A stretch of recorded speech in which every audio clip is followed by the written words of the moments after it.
Good morning sir. Morning morning. Ravi, నీ పక్కన ఉన్న అబ్బాయి ఎవరు కొత్తగా కనిపిస్తున్నాడు?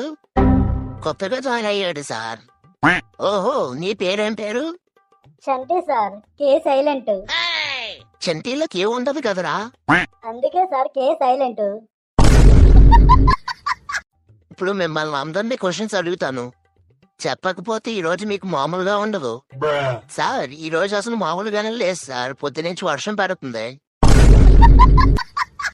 రే రే, నేనంటుంది నీ అడిగిన క్వశ్చన్ కి ఆన్సర్ చెయ్యకపోతే గనక మీకు పనిష్మెంట్.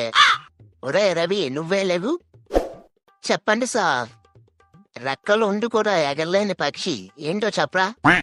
చచ్చిపోయిన పక్షి సార్.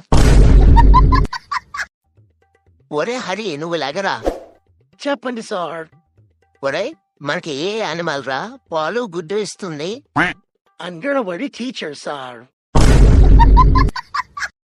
నాకు ఎలాంటి పరమానంద శిష్యులు దొరికారేంట్రా? ఒరే చంటి, నువ్వు లెగరా. చెప్పండి సార్.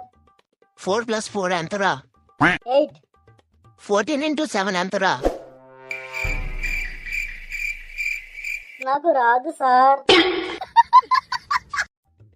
ఒరే, నువ్వేంటా నవ్వుతున్నావు? నీకు 8వ ఎక్కం వచ్చా? ఏంట్రా, నిన్నే అడుగుతున్నాను, మాట్లాడు. సార్, నాకు మాటలు రావు సార్, మగవాడిని. అబ్బా సాయిరాం, మీతో పల్లెపోతున్నాను గాని ఫైనల్ గా ఒక క్వశ్చన్ అడుగుతాను, చెప్పండి. ఒరే రవి, నువ్వు లేగరా. రే, టెలిఫోన్ ఎవరు కనిపెట్టారురా? ఏంటి సార్ అలాంటి క్వశ్చన్స్ అడుగుతారు? నాకు తెలీదు. అలా చెప్తే ఎలా రా? తెలుసుకోవాలి. తెలుసుకొని నేనేం చేస్తాను సార్? తెలుసుకుంటే నాలాగా తెలివైనోడు అవుతావురా. అయితే మీరు తెలివైనోళ్ళా? అవునరా. అయితే మీకు వెంకీ తెలుసా? ఎవరులా వాడు? అయితే ముందు వాడి గురించి తెలుసుకోండి. అయితే వాడి గురించి తెలుసుకోవాలా? ఎందుకురా? ఎందుకంటారేంటి? ఇక్కడ టెలిఫోన్ ఎవరు కనిపెట్టారు, టెలిఫోన్కి ఎన్ని నంబర్లు ఉన్నాయి అని చెప్పి మా చుట్టూరే తిరుగుతున్నారు మీరు. ఇక్కడ వాడేమో మీ కూతురు చుట్టూరు తిరిగేస్తున్నాడు.